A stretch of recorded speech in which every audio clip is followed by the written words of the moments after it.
All right, I thought this morning we would talk about listing docs and getting ready for a listing because we've got several folks on the team who have done maybe not that much of it or getting ready to do their first one and just feeling like you're prepared to handle the list side. So before I jump into basically our typical listing loop, does anyone have any questions or thoughts that they wanted to start their conversation with?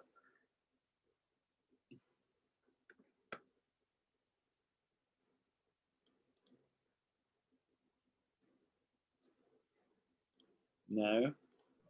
I mean, you know that I have all of the questions, so We'll get to those. yeah. And I know you do. So why don't we start with, let's see. Brandon, what was your last listing? 13 Great View Court. All right, let's start with that one. That'll be a good place to look at. And I'm going to share the loop so everybody can see it. Can everybody see the loop? Yes. Second, let me get my Zoom so I can see you guys. There we go, because you guys are really small. All right, so you'll notice that there's most of the loop template is the same for sellers as buyers, except there's one different folder, and that's the listing documents. These are like the disclosures and things that you need to have to present the listing. Also, you'll notice Brandon has at the top a rejected offers folder. You need to make sure that you're saving a copy of each offer that you get on the property in a rejected offers folder as well, just so we have proof that you saved those offers and presented them to the seller in the event that you're in multiple offers. So do make sure that you're doing that going forward if you haven't been doing it so far. Any questions about the loop setup? Okay, so to start with, in the agency folder, it's similar in many ways to the buyer. They're still working with real estate agents. There's the seller specific one now that they've started it this year with the new document just a few weeks ago. And that template will be, or that document will be in your loop template. Then there's the exclusive right sell listing agreement. So we'll just kind of go through this a little bit. Again, very similar in some ways to the buyer agency agreement because that's what it is. It's between the person and the firm, right? And they're saying, hey, we're agreeing to use you to list our home. What you need to do is the effective date is going to be the date the agreement was signed by both seller and firm. You can sign an agency agreement with someone who's under agency with someone else to begin as soon as that ends. I've never seen that done, but it is doable. And then, of course, there's an expiration date. Usually still do about 6 months for this, just like we do for the buyer agency. Then, just like a buyer or just like a kind of an offer to purchase, you're going to put in the property address and then the legal description. On page 2, you're going to explain to the sellers about fixtures and exclusions. And this is very similar to what's in the offer to purchase. So what you explain to your buyer, what automatically conveys and what does not convey, right? The light fixtures convey. The curtain rods convey. The curtains don't necessarily convey. The built-in microwave and the oven and the range convey. The refrigerator, washer, and dryer don't automatically convey. So if we want those things, even if they're saying in the MLS document that, hey, all this comes with it, you still need to put it in the personal property space in the offer to purchase. So you're just explaining this up front so your sellers know what is going to run with the property and what isn't, so you can make exclusions if they need to say, keep the chandelier in the dining room because it's been in the family for 70 years and it was my grandmother's, something like that, and just explain that to them. Security systems convey. If they're attached to the wall, they convey. The camera, if it's attached to the wall, conveys, unless again you make an exception and this other items that do not convey bullet point right here. And then you have to make that clear in your listing, like in the agent remarks or in one of the disclosures, or just in the general remarks, something like that. Same thing with the items leased and not owned. You need to make it clear if they don't own the fuel tank, for example, they rent it, that it's known that the big fuel tank under the back porch or beside the back porch is leased from the gas company. They don't own it outright. So those are questions you need to make sure that you're asking. And then the personal property. This is where you can say they plan to convey the refrigerator, washer, and dryer, just for your notes, so you have it documented up front in advance that they've said that they're trying to convey that. I do not recommend marketing in MLS that they're planning to convey the refrigerator, washer, and dryer, because I think it should be used as a negotiating point for your sellers. Any questions about that? Please let me know, those of you who have more experience doing this, if I get off track or miss anything.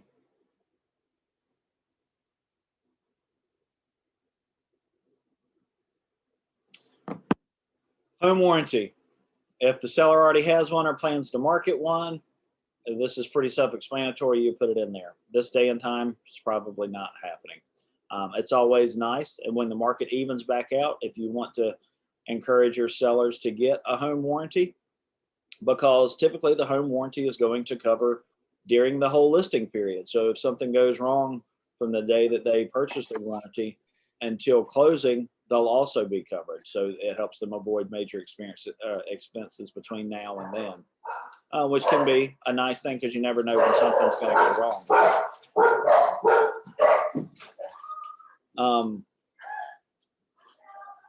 The listing price, that's pretty self-explanatory. You want to do your research and understand what type of financing is going to be doable, because you have to indicate that in MLS.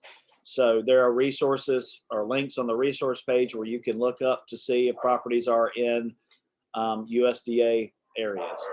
You can always look at past listings or ask a lender to look if you're not sure, or look at comps in the neighborhood to see if properties have been marked or closed with these other types of loans. One big thing for this is like condos, of course, especially condos at the beach, but also condos up here, to see if conventional is even an option, because sometimes it's cash only. So you want to make sure that you're going in and doing your due diligence and looking at that. Any question about that?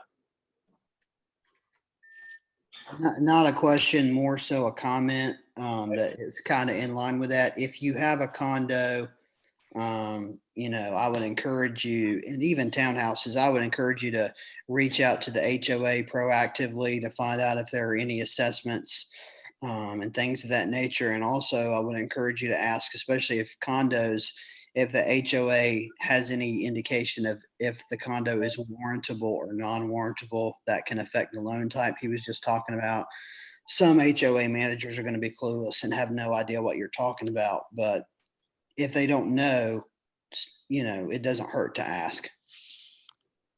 100%, because, a really good buyer's agent is going to be like, hey, is this condo warrantable? And you don't want to be the agent on the listing side that's like, what's warrantable mean? And basically that means as it won't qualify for financing because either the HOA is not in good shape financially, they don't have enough in reserves, or too many of the occupants of the entire complex are not owners, they're tenants. And that can impact financing. So it's important when you're representing a buyer to make sure that they can get financing, but it's also important when you're representing a seller, so you know what your potential buyer base can be. Is it only going to be limited to cash buyers, kind of like St. Regis is? There have been places like that in the Triangle too. Just making sure you're asking those questions and understanding it, so you can properly convey that to the general public when you go live. You can get a loan on a non-warrantable condo. They're just really hard to get, and they're a higher risk so their interest rates are higher and their down payments are higher. Yeah. I've got one in Raleigh that can do it, who did one for me, and it's a minimum 15% down, and it's about a half a point higher on the interest rate. And one part of the reason that this is important on the listing side is if you list a condo that is non-warrantable and you should have known that, and the buyer goes under contract and they give a due diligence and then they find out it's non-warrantable, a buyer agent could make an argument that you should have known that and should have disclosed that. So whether or not they would win that argument is another conversation, but it's just better to save yourself and everyone the hassle of having to deal with that by trying to find out on the front end. And that's a good point. It's going the extra mile. It's kind of like, why we get measurements and floor plans done, just so we know that we're conveying the right information, and we're making it easier for people to buy the property, right? We're doing our seller more of a service by providing more information. All really good points. Thanks for sharing that. The next piece is going to be the firm's compensation. Typically, we're going to do 6%.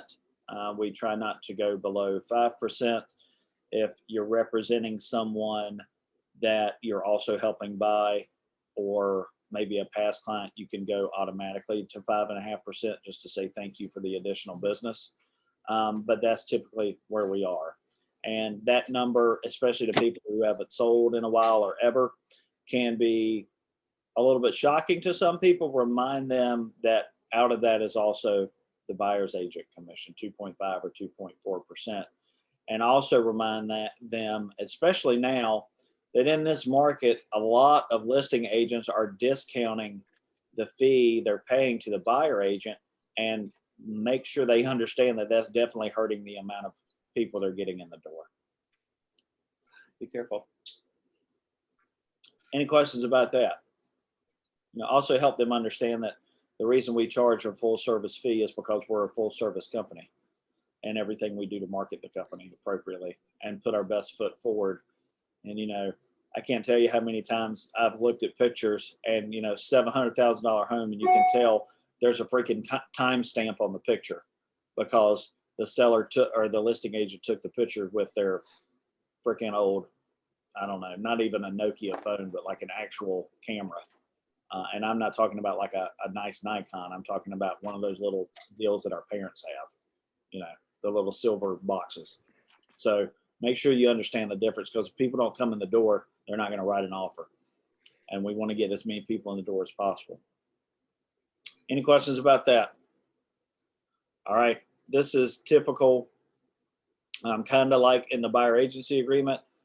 Do 180 days. I thought we just did 90, but 180 days. Yeah, I double that on the agency agreement for listings and for buyer agency. I leave no doubt about it. I hear you. Well, basically this says they can't sell it to somebody who's already seen the property. Like they can't wait for the agency agreement to expire and then sell it to somebody to cut you out of the deal. Right. The thing is, if they sign with another agent, they can the very next day. Same thing on the buyer side. It just means they can't do it without an agent. Let's keep going. Compensation to other firms. This is where you re-point out how much that we're paying other firms. We don't cooperate with sub-agents. We're only paying agents who actually represent the other side of the transaction, and we pay 2.4 in the triangle and 2.5 at the coast.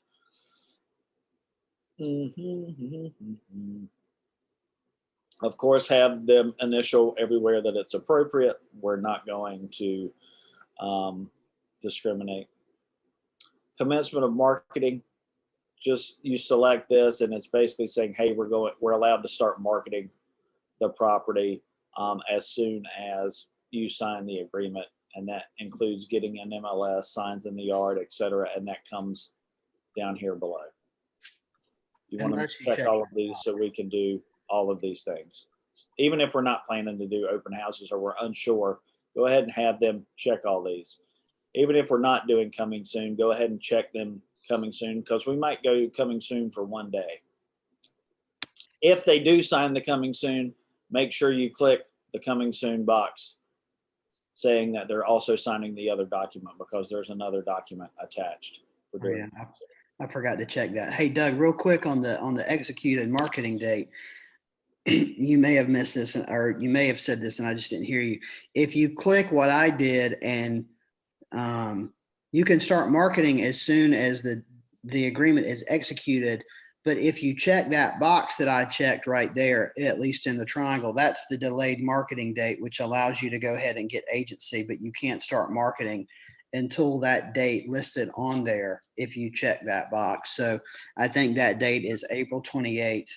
So that means I went ahead and got the listing agreement in place, but I couldn't put it in the MLS is coming soon. I couldn't put a sign in the yard. I couldn't post photos on social media. I couldn't do any of that until that affected delayed date, April 28th.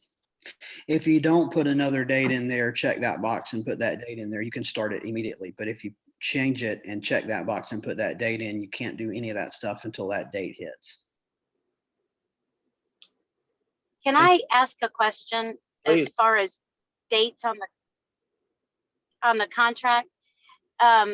Like Pete's house that I listed, like he signed all the paperwork before, but when I put it in the MLS, because there was a lag time between when he signed it and when he was ready to go live, I got a not nice letter from the commission because I guess the date of the contract has to be signed within, and then in the MLS within, I think it's like, what is it, 48 hours? 48 hours. Once you get a listing agreement, it needs to go in MLS. Best practices, at least it's no more than 24 hours. I think it's different at the coast. I think it's 24 hours at the coast and 48 hours in the triangle. But once the listing But agreement is signed, it has to go in MLS immediately. But even if it's not, but once it's in MLS, everybody can see it. So if somebody signs it, you got to put it in there, even though you don't have pictures, you don't have measurements, you don't have anything, or should you wait and get that signed? Like time it so you get it signed closer to going live. If you don't want to put it in there, that's why you need to sign the other document that keeps it withheld until you're ready to do that. You can still get them on, or you just wait and sign the agency agreement until you're ready to activate right away. I mean, the whole purpose of coming in soon is to get pictures and get measurements, and it's out there for public dissemination, but you're saying, we're getting pictures and measurements. You don't put it in Okay. coming soon when you have all of that stuff. Otherwise, you would just go live. Doug, correct me if I'm wrong here, but Ginger, tell me if this is a scenario that would work. Pete signs the document on June 1. You don't have anything and your goal is to go live on June 14, right? So you would have him sign this document on June 1, and then on section 10, commencement of marketing, area B or whatever, you would check that box that I checked, the delayed marketing date. You would check that box and then you would put in whatever date you want to actually get it in the MLS. So I do like to get pictures. No, that's not correct. You don't get to put an extra date to put in there for the MLS. That date is about marketing it as live. Okay. It has to go in MLS immediately. So you put it in MLS as a partial listing and then update the status. Is that right? Correct. Yeah. Okay. Or no, not as a partial listing. You put it in as coming soon. Okay. You can't have an agency agreement signed and then not put it in MLS until a particular date. Once the agency agreement is signed, it has to go in MLS. Now, it may go in MLS as coming soon, no showings, but it has to be in MLS once you have an agency agreement. So you got to make sure that the dates that the contracts are signed are within that 24, 48 hour period of when it's put in the MLS, period, dot, end of sentence. Basically, yes. No matter what. You can have your seller sign it, and then you can wait and sign it. That's what I do. About at the coast. Yeah, Felicia, especially, I think that was her idea, is your seller signs and then you sign it when you're ready to put it in MLS. Okay, so that makes, okay. So even if there was a 2-3 week lag between when they signed it and when you signed it, as long as that last signature is within that time frame for the MLS, then That's we're my good. understanding, that that's fine to do that because it's not executed until all parties sign. Okay, But All right, once all that- parties sign, a it good has idea. to go in MLS. Yep, it's whatever that last signature, that date is the date it starts. Okay, perfect. That's a brilliant idea. So, okay, like it. Good. So to be clear, in the commencement of marketing, it should be, unless you're doing it coming soon, it should be the date that this is signed. Yes. Okay. Okay, You should basically just be checking the box. If you're going to be doing coming soon, then it can be 30 days from today. okay, If you're going to hold the signature like we were just talking about, like get your clients to sign and then hold it and then you sign later, then either you need to know the date that you're going to sign it and put that in there and then go coming soon, or just go straight live and only check the box. okay. Make sense? I hate saying that. I hope that resonates. Ugh, that was bad. Okay, lock boxes. We need lock boxes. Make sure that box is checked. Office exclusive. We don't do that. You're not going to have to check that box. Flood hazard disclosure. You need to ask your client if they have flood insurance. And then you need to ask your client, well, are you required to have flood insurance by your lender, or do you not have it because you own it outright and you're rolling the dice? Because there are plenty of people that own their homes outright that don't maintain flood insurance because they don't have to, because there's no lender involved. So make sure you're asking that. That's a two-part question. Is it in a flood zone? Do you have flood insurance? Stucco, that's pretty basic. You just say yes or no, or just leave it empty if it doesn't apply. Make sure that you have them fill out the owners association disclosure, which is just commonly known as the disclosure. You can put the contact information in here. It's not necessarily 100% needed because it's going to go on the disclosure and you're going to put it in MLS also. So FYI. New construction, one is not required. We don't really represent on new construction at this point anyways, so that isn't as applicable. But if you get to the point where you're representing a builder, you want to make sure that they fill out the new construction disclosure, because there's a separate document for that, which you may have seen working with new construction buyers. Termite bond, pretty self-explanatory. Do they have one? Do they not? Is it transferable? Is it not transferable? If it's transferable, how much does it cost? And who is the company? How ownership, how long they've owned it, a year, less than a year, does not yet own the property. Ashley, that does not yet own the property, would come into play with a wholesaler, since we were talking about that last week. Receipt of sample forms. This is kind of like on the buyer agency agreement. You've given them a copy of the offer to purchase and the professional services. Unlike a buyer, you're going to get the seller to sign professional services at the same time that they're signing agency. Whereas with a buyer, you have them sign professional services after you get under contract. And we'll get to that. Current liens, just basic, because it's good to know, and this will help you do the net sheet, who's the lien holder and what's their payoff, basic amount. Any questions with any of that? This is just an open field if any of these other points apply. Bankruptcy, are they under bankruptcy protection? Are they contemplating it? Hopefully no. Access, this is important, right, Charles? This is important. Is there a private road, easement, or otherwise? And is there an agreement regarding the maintenance of such? If there's a private road and you don't have an agreement, make it very clear and try to find out what the deal is, Right. because it's ridiculous if you don't. Because you're going to be limiting the buyer pool if you don't have a private road maintenance agreement, if it's a private road. VA will absolutely not do it. You have got to get something in writing. So if you go out for the listing agreement and you take a right hand turn and it's a gravel or dirt road and you drive on it for like 2 miles and you pass 4 houses and then you get to your seller down at the end of the cul-de-sac or whatever, make sure you ask them, hey, what's the deal with the road? Who takes care of it? Who fills the holes? A lender's going to want to know that for a potential buyer. Any questions about that? You may be able to search comps in the neighborhood, and there might be a road maintenance agreement on a previous listing. You might be able to grab it from there. So if you're doing your due diligence before you meet with people and you're under the impression that there might be a private road maintenance agreement, get out in front of it and look at the comps and see if you see it in the MLS docs, and then take it with you and say, hey, as far as you're aware, is this a road maintenance agreement for this road, etc. Just get out in front of it that way. Any questions about that?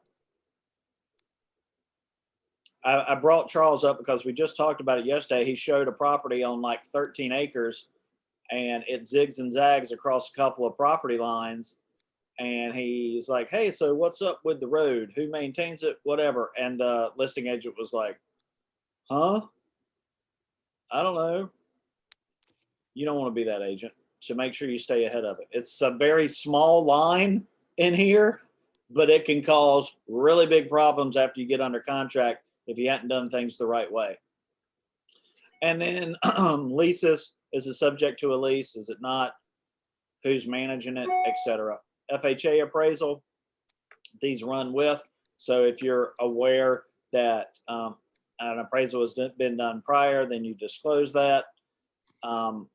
It might not even matter, and in most cases it won't have been done, but you just gotta have to check the correct box. Special assessments, that's pretty self-explanatory. It mirrors what's in the offer to purchase. Hey, are there any pending special assessments? Are there any that have been approved but that haven't kicked in yet? Are they considering any? You need to disclose that here so you can make sure that it's in the disclosure. And here's the thing, if people tell you and you put it here, you got to get them to put it in the disclosure, or you have to disclose it. Does that make sense? Because they've told you about it. And that can be a material fact, a special assessment. Okay. This is if there is a manufactured home on the property, you put in the VIN, describe it, etc. This is if there's a fuel tank on the property, like we were talking about earlier with personal property. Is it owned? Is it leased? Is it above ground? Is it below ground? What's the type of fuel? Is it on auto refill, or do they just call when they need gas? Who's the company they usually use to do it? So you can disclose all that because people want to know that when they see a big gas tank on a property. All right, do they own it? Oh, okay, who fills it? All right, how much is it? Etc. Any questions about that? All right. Seller's duties, this is all kind of self-explanatory. It's just about disclosure, filling out the disclosures and making people aware of things. This line right here is pretty important. Seller represents they have the right to convey the property. So they're basically saying, yeah, there are no liens or anything on the property that can't be paid off at closing, which is going to prevent me from being able to do this. I have clear and clean title and deed. Hopefully you're always going to put NA there. If you're not going to do that, let's talk about it because we've got bigger issues that need to get figured out way before we get the thing live. Home inspection. In some cases, the seller might want to have a home inspection done just so they can get out ahead of any issues. Maybe they've got some deferred maintenance. They've never had a home inspection, even when they bought the house or since they bought the house, they've lived there 20 years. Maybe they're a little bit older and they're not, savvy or able to get in and look in the crawl space and some things like that. That would be a good time to recommend that.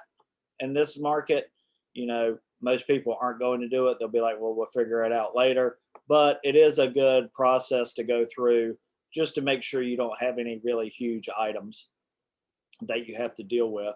So you can recommend it or, again, give it as an option like we do with most things and say you decide how you'd like to proceed. It's just an extra service that we can provide and get our folks to go out there and do it. And then we can present the inspection report and a list of things that we've done to remedy any issues that came up on the inspection report to present an MLS and say, hey, we had an inspection done. We dealt with X, Y, and Z. Here's the report. Feel good about it. Even less for you to worry about. Again, in a seller's market, probably not going to be as applicable, but just something to be aware of. That's an option. Any questions about that? Additional terms and conditions. This would be if there's, hey, if seller terminates agency or something, blah, blah, blah, they recompensate the firm for pictures or something like that. Hopefully we're going to put in a here. Try to always put in a if nothing applies and not leave lines blank. Just like on the buyer agency agreement, have them initial the first part, authorizing the firm to act as dual agent. That way we could represent both sides. Just remind them that no one agent will ever represent both sides. It's the same script there. And just like with a buyer, seller wants us to represent both sides if we can with different agents, because we know who we're working with and the chances for a smooth transaction are much higher. So if people have questions about that, make sure you're able to articulate why that's actually a good thing that we do that while still maintaining an arm's length transaction, because it's two separate agents. And then the last page is just for the signatures. Any questions about that? Good to go? All right. The next form is going to be the net sheet, which typically you'll do with your client or send to them after. Here's the whole thing about the listing presentation. Most sellers are interviewing different agents, right? And most of them will tell you about it up front. You need to come prepared to get signatures while you're at the house. It doesn't mean it's always going to happen, but I will tell you that it's much easier to get buyer signatures after the fact than it is to get seller signatures. So you need to at least be prepared. And part of that is bringing these documents out and putting them in front of them physically. I personally like to fill out the net sheet in front of them and have them sign it in front of them. And Brandon did a really thorough job here, offering 3 different price points and 3 different breakdowns for nets, right? But sometimes you might just do one. It really just depends. If you're really solid about a number and we know, and you walk in there, and one thing I want you to always do is get them to talk first. All right, so what number did you, I know you guys have been thinking about selling for a little bit. What number did you guys have in mind that you wanted to sell it for? And they're like 250. And you're like, oh, great. I want to show you the comps. I think we can actually get a little bit more than that. Or you're like, okay, well, let me show you what the comps say. So hopefully you got in the first one that they were low, and this is going to be a really nice conversation because you've got good news to deliver to them. Or the second one, you're going to have to temper their expectations a little bit based on what the comps are showing. You guys understand where I'm coming from with that and why that's important? I think it's really important to get the seller to give you their number first so you can adjust the conversation going forward accordingly. Now, they're not always going to do that, but and I talked with Brandon about this the other day. It's a little bit like a poker match. You want them to talk first. So do you, obviously we go off of what the comps say, but do you typically do that in 5,000 increments? It really just depends on the price point. Okay. What the comps look like. It might be 10, might be 20. Yeah, it's could so wildly really hard. different. This specific house that I'm looking at is it's comping anywhere between 250 to 275 with the way the market is going. So it's really, So I'll do a low point, a high point, and then the midpoint, okay, and just show them kind of where you are with that. And then okay, this document is probably next to the professional services document the most complicated looking thing, but it doesn't have to be, because you've got all these lines, but very few of them actually need to be completed. Okay, so when you're Okay. doing the net sheet, you're putting an estimated sales price up here, and then you're putting their mortgage payoff estimated again. And then if they have a home equity loan or any of that, or a HOA assessment that's also going to need to pay off, you put that too. Then you come down to the closing costs. I mean, for sellers, it's going to be like $500 or $750. I usually like to round up and estimate on the high side. That way the number ends up being better than the number you gave them. But tell them that. Just say, hey, I usually estimate a little bit higher. It shouldn't be more than this. But again, we don't know which attorney we're using yet, because typically we're going to use the buyer attorney to make it easier. But it's going to be in that ballpark. And then you do the brokerage fee and remind them, because this is going to be a big number, that seller also pays commission for buyer in North Carolina. That number's coming out of there. You're not going, these closing expenses, et cetera, you don't really need to worry about that, because all the attorney fees are really rolled into one. Express fees, any of that, if they apply, are going to be minimal. Home warranty, that will be negotiated during due diligence or at offer time, so you can talk about that later. Prorated HOA dues, that's kind of makes sense. If your dues for the year are $1,200 and it's only paid yearly and you're selling in July, well, then you're going to pay $700, right? But most HOA dues are paid currently. So if anything, it's going to be a small fraction down to the day of the month or the quarter or whatever. Just remind them of that. Prorated taxes, just remind them, hey, look, unless you own it outright, you have an escrow account with the bank, you're going to get a refund from your escrow account after closing when they close out your loan, but you're going to have to pay your share of the tax bill now. Now, if it's towards the end of the year, they've already paid it. But if it's in the first half of the year, they likely haven't paid it, or the bank hasn't paid it. So they'll have to pay out of their pocket now, and they'll still get a refund from their escrow account. It just depends on what it is. Basically, what you're saying is this is a wash, because you've already put the money forward and the bank is holding it if you haven't paid the bill already. Does that make sense? Just explain that to them. This is basically a wash, because if you haven't paid it already, the money's sitting in your escrow account. You're going to pay your share at closing, but you're going to get the money the bank was holding from your escrow account back as a refund. If you've already paid it, well, then you'll get a credit from the buyer at closing for your share, or for their share. Repairs from home inspection, we deal with that when we get there. Revenue stamps is $1 per 500, or the easier math is $2 per 1,000. That's just that's the excise tax, the sales tax. Seller pays that tax in North Carolina. This is a good point in here. If there's an HOA transfer fee, which you want to ask about, and it's part of the disclosure, the seller is responsible for paying the HOA transfer fee unless it's new construction. So if it's a resale, the seller pays the transfer fee. And then the rest of these things should not apply to the seller unless they're doing pre-marketing inspections, like a home inspection, like we talked about earlier. So you tally up all these numbers, and this is the seller costs, and you subtract that number from the sales price, and then you have their estimated net. Any questions about that? All right.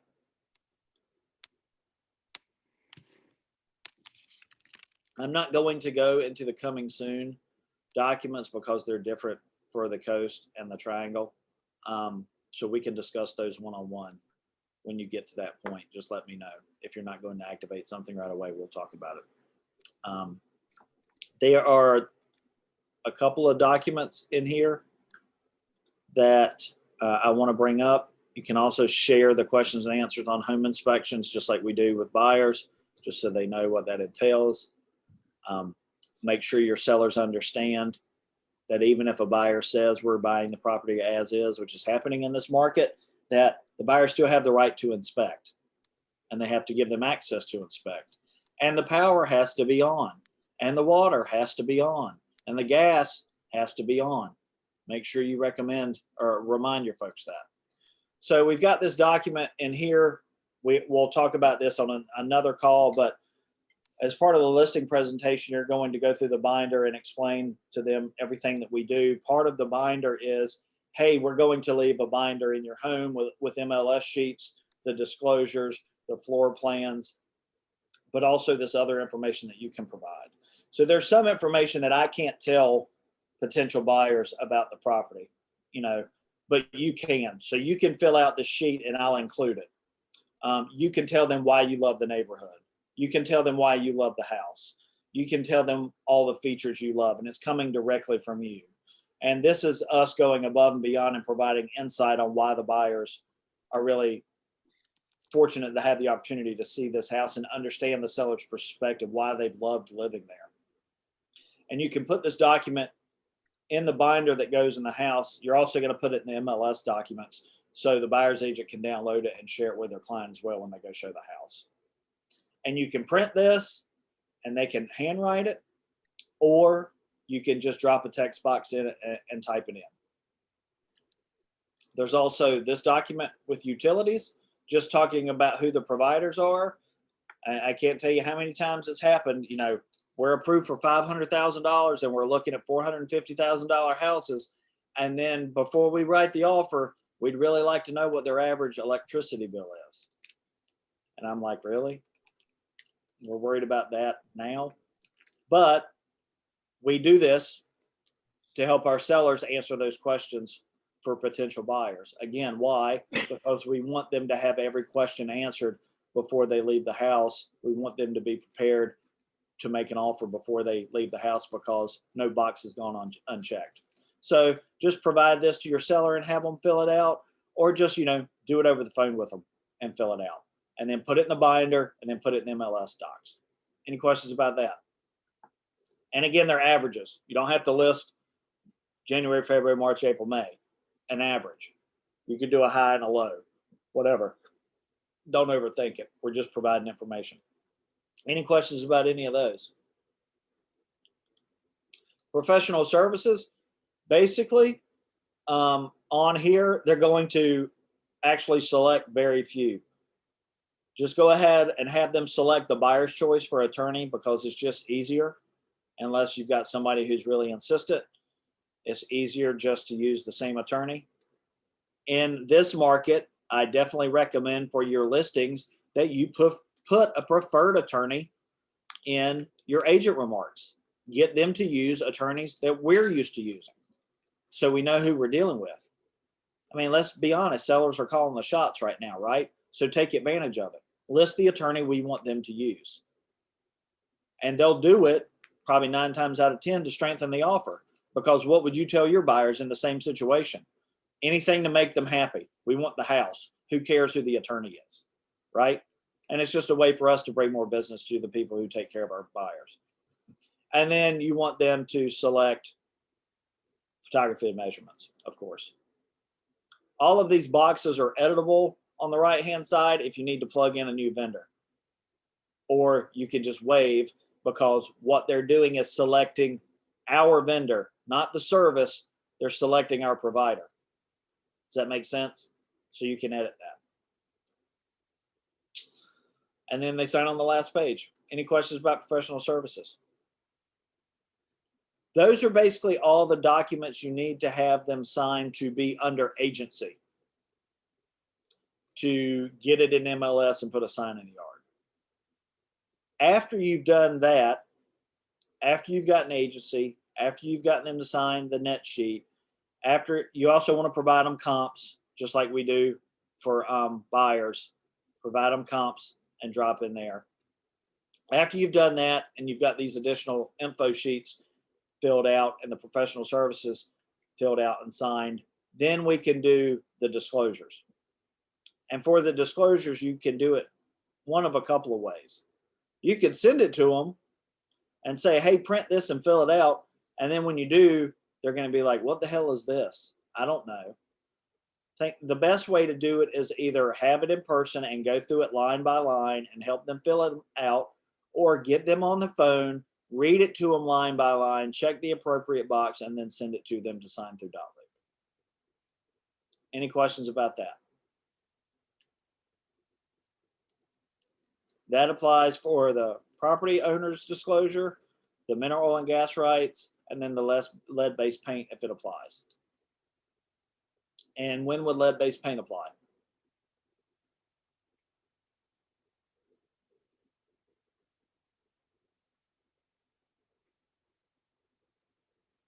It's like if the house before like 1978 or something. It says it on the document. Correct. Homes built before 1978. Thanks, Charles. Any other questions about that?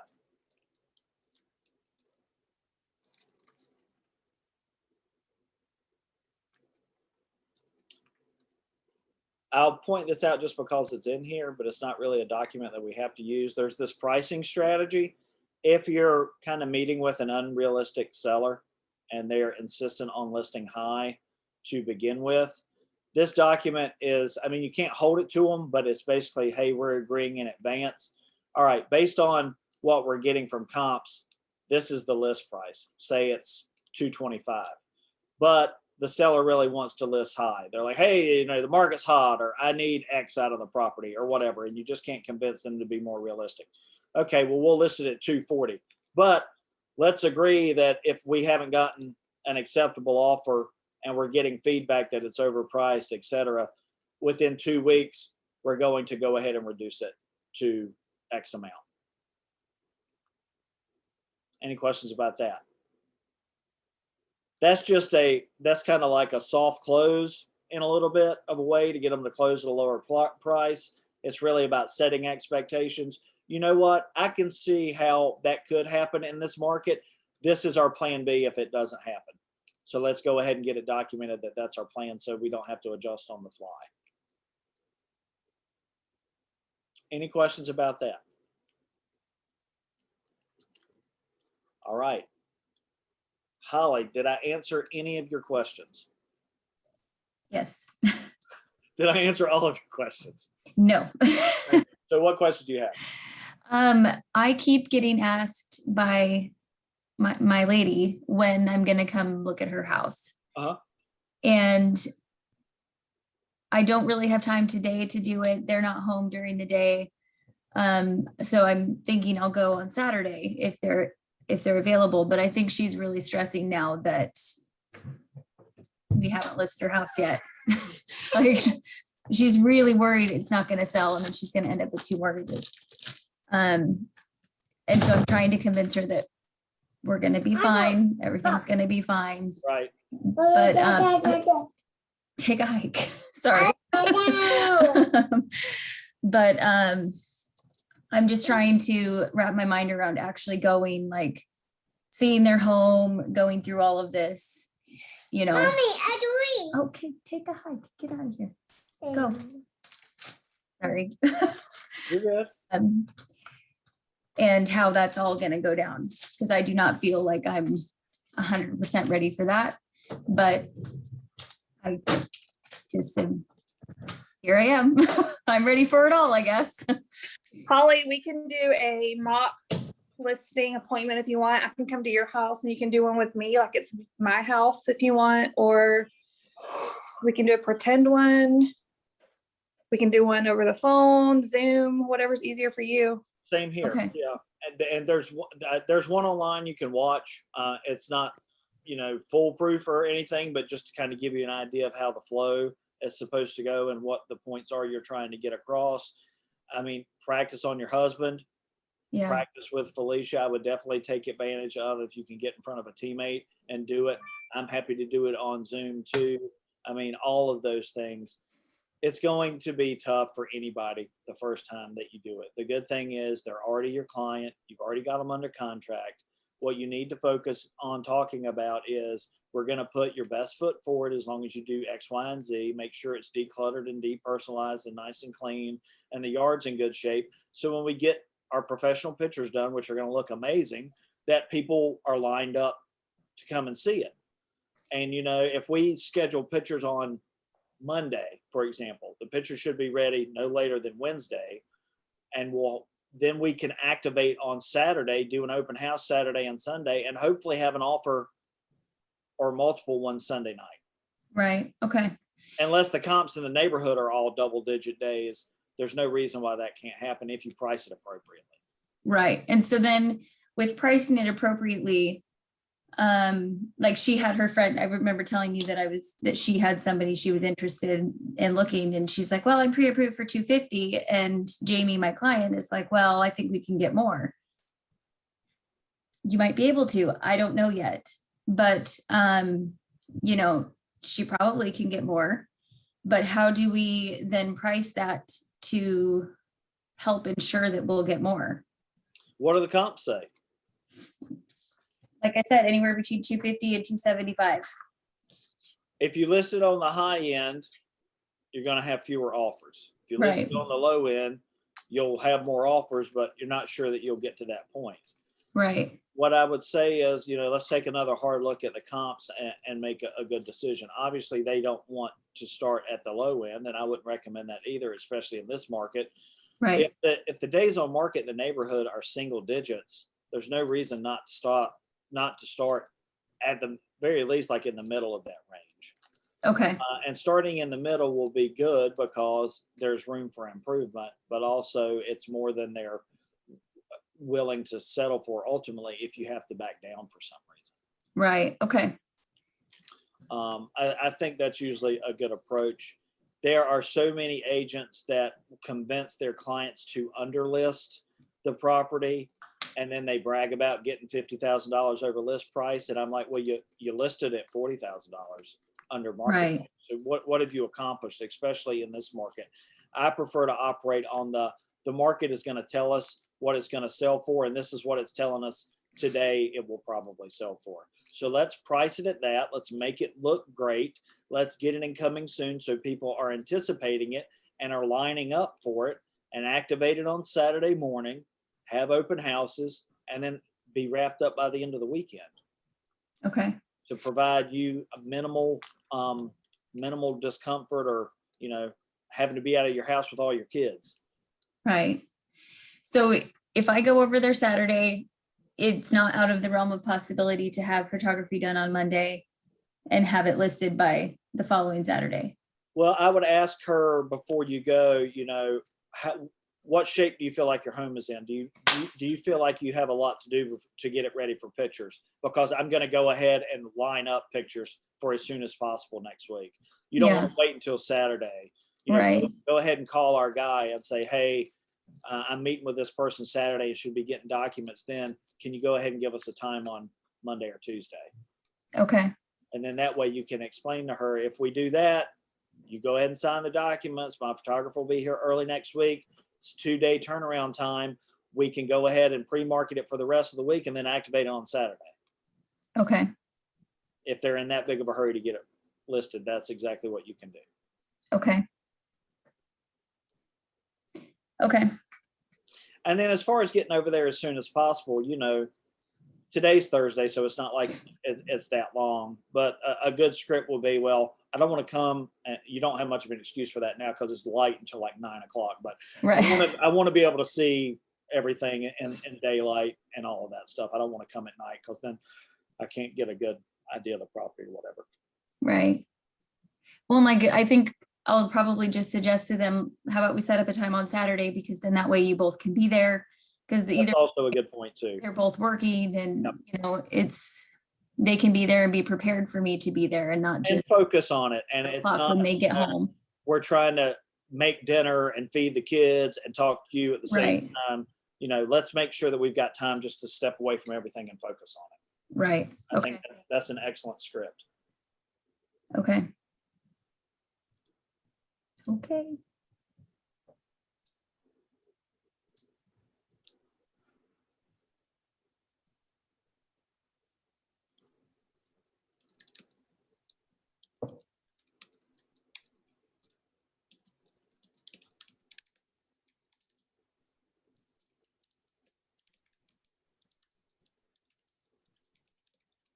All right. So I was trying to get you some riders made, but our sign people aren't doing them anymore. What does that mean? I don't know what that means. So we have riders that go on the top of the sign with your Oh, information gotcha. on it. And all the agents have their own with their name and number because you're the listing agent, and then it's just the company sign below it. But our folks aren't doing it anymore. So I think it's 9-10 signs in Jacksonville I've used before, Doug. They were pretty good. They did my previous firm writers and they were really quick. okay, awesome. Thank you for that. I asked her too if she has anybody she recommends, and for the files, so I can send, so we get basically the same things made or similar. So I will, I may be circling back to you on that. So thanks for mentioning that, Felicia. Any other questions? I know we've covered a lot pretty quickly, but I hope it gives you some good insight into the list side and helps you feel a little more prepared for it.